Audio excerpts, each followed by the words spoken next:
1 Reis, capítulo 5.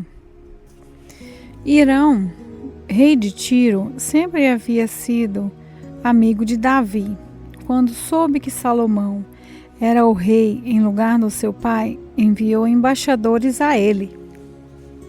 Então, Salomão mandou a Hirão a seguinte mensagem: Você sabe que Davi, meu pai, teve muitas guerras contra as nações ao seu redor. Por isso, ele nunca pôde construir um templo dedicado ao Senhor, seu Deus. Enquanto este não fez com que ele derrotasse todos os seus inimigos. Mas agora o Senhor me deu paz em todas as fronteiras. Eu não tenho inimigos e não há perigo de ataques. Deus prometeu o seguinte a Davi, o meu pai: o seu filho, que eu vou pôr como rei, depois de você, construirá um templo para mim. Portanto, eu resolvi construir um templo para a adoração do meu Deus, o Senhor. Por isso, mande cortar cedros do Líbano para mim. Os meus operários trabalharão junto com os seus, e eu pagarei aos seus operários o quanto você quiser. Como você sabe, no meio do meu povo não há quem saiba cortar árvores tão bem como a sua gente da cidade de Sidom. Quando recebeu a mensagem de Salomão, o rei Hirão ficou muito contente e disse: Louvado seja hoje o Senhor, que deu a Davi um filho cheio de sabedoria para ficar no lugar dele, como rei daquela grande nação. Depois mandou dizer a Salomão o seguinte: Recebi a sua mensagem e vou atender o seu pedido. Vou providenciar os cedros e os pinheiros. Os meus operários levarão as toras do alto dos montes Líbanos até o mar e farão jangadas com elas. Depois as levarão beirando o litoral até o lugar que você escolher. Ali, os seus operários desamarrarão as toras e os seus operários tomarão conta delas. E eu gostaria que você fornecesse a alimentação para os meus operários. E assim Hirão forneceu a Salomão toda a madeira de cedro e de vinho e de pinho que ele pediu. E cada ano Salomão forneceu a Hirão 2.000 toneladas de trigo e 14.000 litros de azeite de oliva puro para alimentar os homens dele. O Senhor Deus cumpriu a sua promessa e deu sabedoria a Salomão. Havia paz entre Hirão e Salomão, e eles fizeram um acordo entre si. O rei Salomão convocou em todo Israel um grupo de 30.000 trabalhadores forçados e pôs Adomirão como chefe deles. Salomão dividiu esses trabalhadores em 3 grupos de 10.000 homens. Cada grupo passava um mês no Líbano e 2 meses em casa. Salomão também mandou à região montanhosa 80.000 homens a fim de cortar pedras e 70.000 homens para carregá-las. Ele colocou 3.300 chefes para dirigir o trabalho deles. Obedecendo às ordens do rei Salomão, eles cortaram grandes prédios de boa qualidade para os alicerces do templo. Os trabalhadores de Salomão e de Hirão e alguns homens da cidade de Biblos prepararam as pedras e a madeira para a construção do templo. 1 Reis, capítulo 6. 480 anos depois que o povo de Israel havia saído do Egito, no 4º ano do reinado de Salomão em Israel, no mês de Give, o 2º mês, Salomão começou a construir o templo. O templo media 27 metros de comprimento por 9 de largura, por 13,5 de altura. A sala da entrada media 4,5 metros de comprimento por 9 de largura, isso é, a mesma largura do santuário. As paredes do templo tinham janelas que eram mais estreitas do lado e de fora do que do lado de dentro. Encostados nos lados e nos fundos do templo, Salomão construiu 3 andares de salas, cada andar medindo 2,20 metros de altura.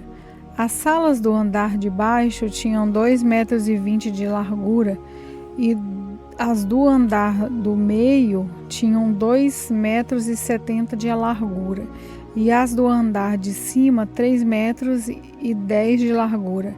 Em cada andar, as paredes do templo eram mais finas do que as do andar de baixo. Assim, as salas se apoiavam nas paredes, evitando que as vigas entrassem nessas paredes.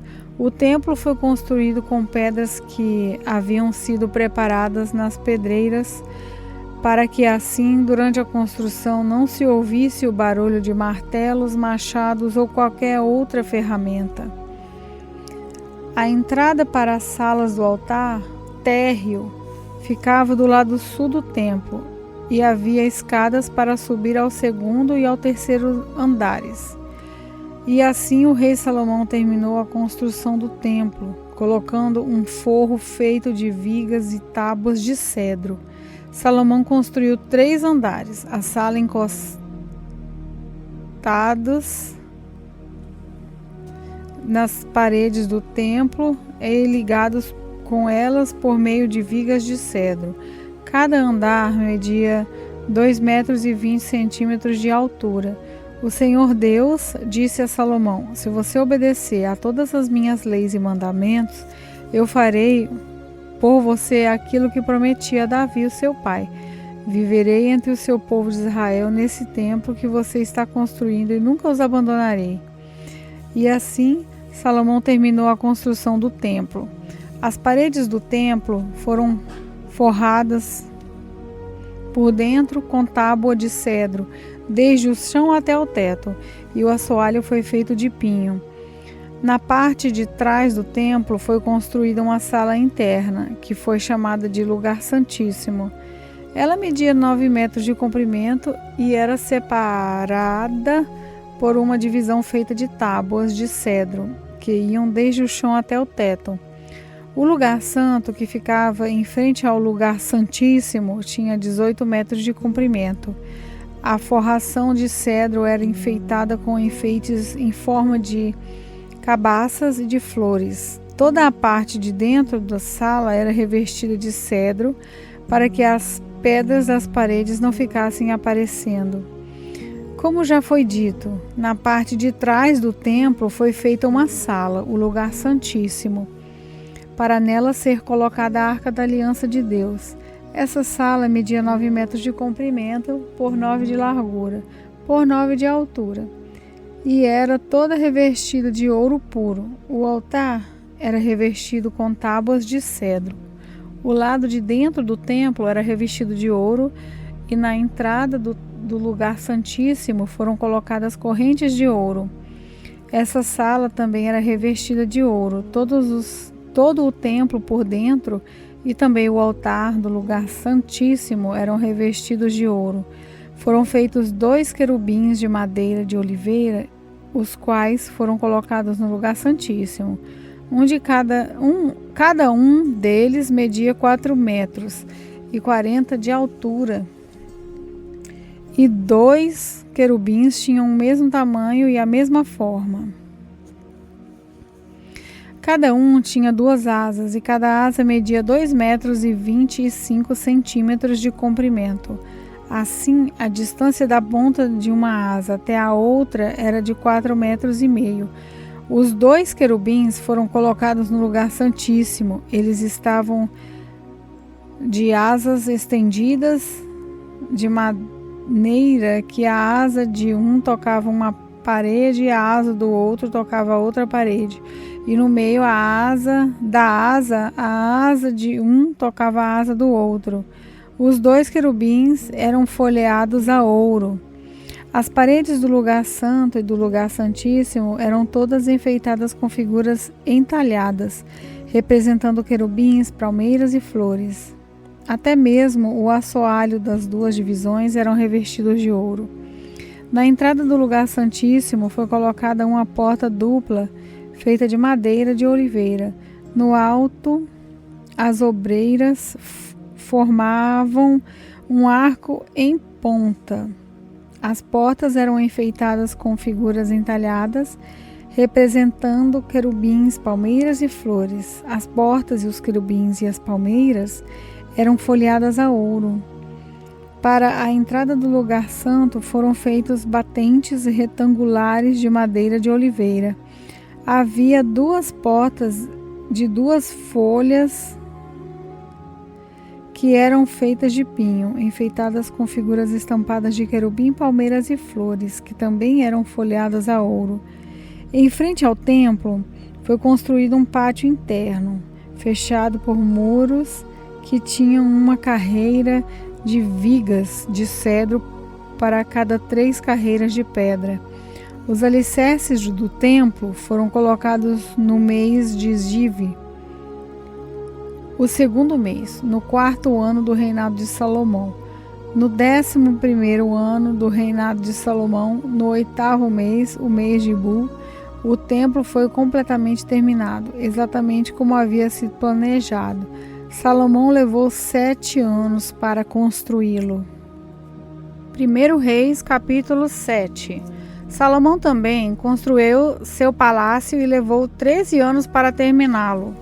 O salão da floresta do Líbano media 44 metros de comprimento, por 22 de largura, por 13,5 de altura.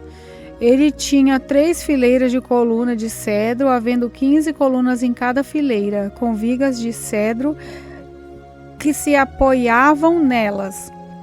O teto era de cedro, estendendo-se até as despensas, que eram apoiadas pelas colunas. Nas paredes de cada lado haviam 3 fileiras de janelas.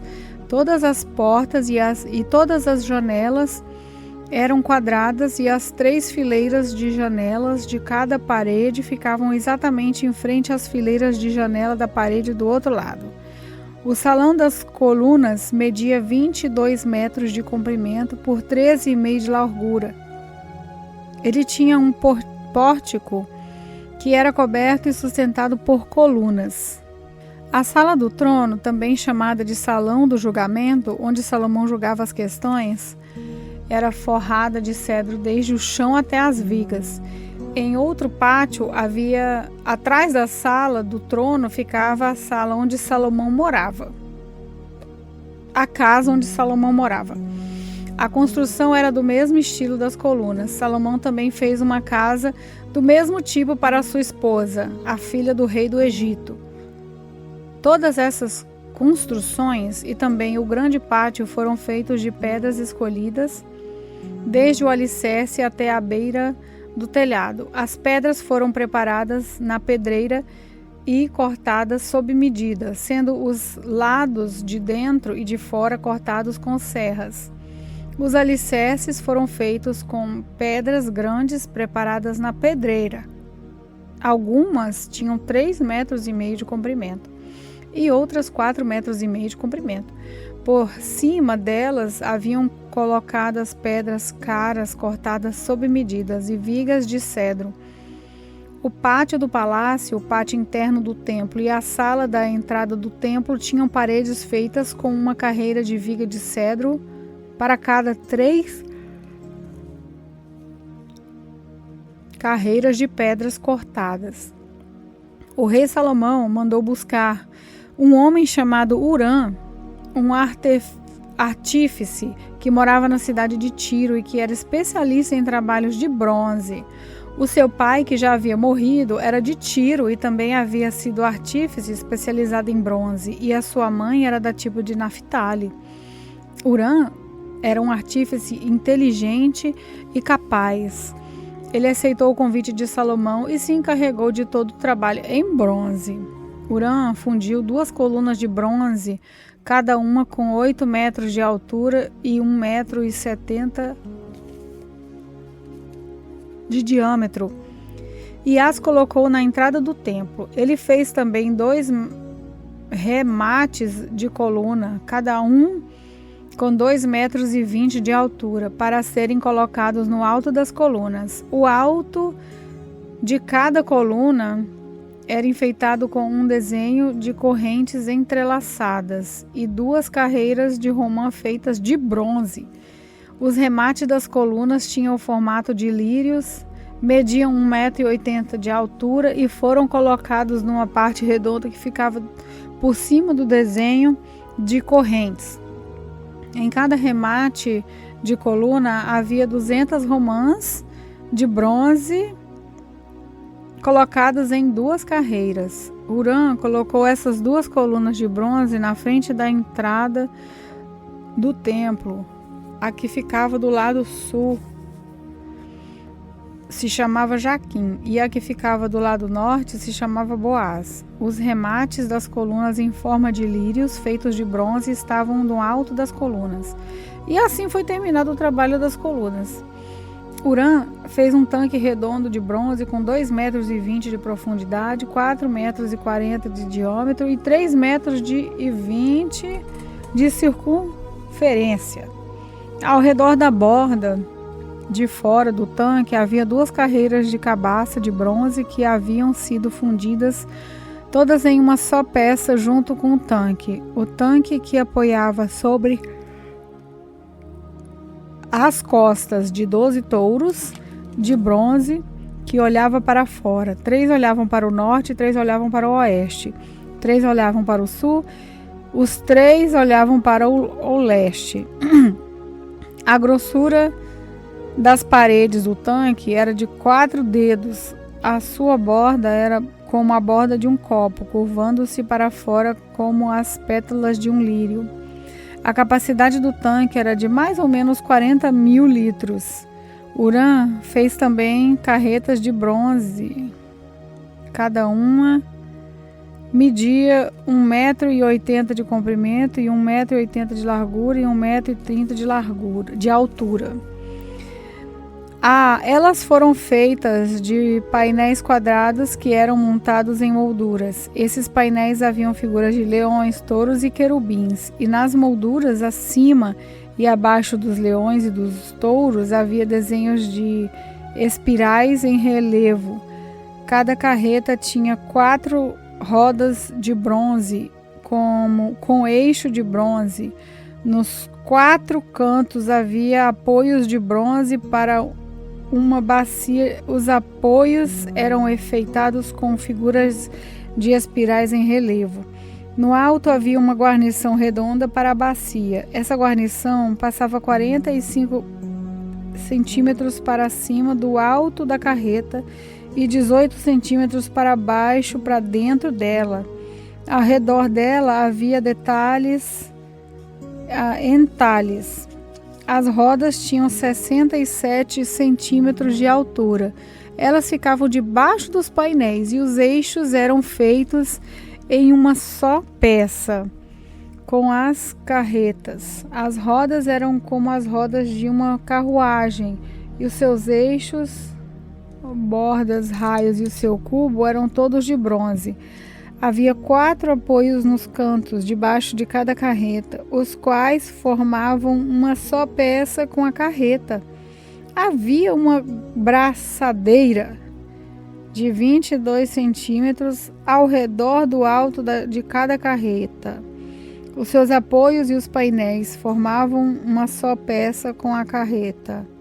Os apoios e os painéis eram enfeitados com figuras de querubins, leões e palmeiras que cobriam todo o espaço que havia, e ao redor dessas figuras havia desenhos de espirais. Foi assim então que as carretas foram feitas. Todas elas eram iguais, tendo o mesmo tamanho e formato. Hurã fez também 10 bacias de bronze. uma para cada carreta. Cada bacia tinha 1,80 m de diâmetro e a sua capacidade era mais ou menos 830 litros.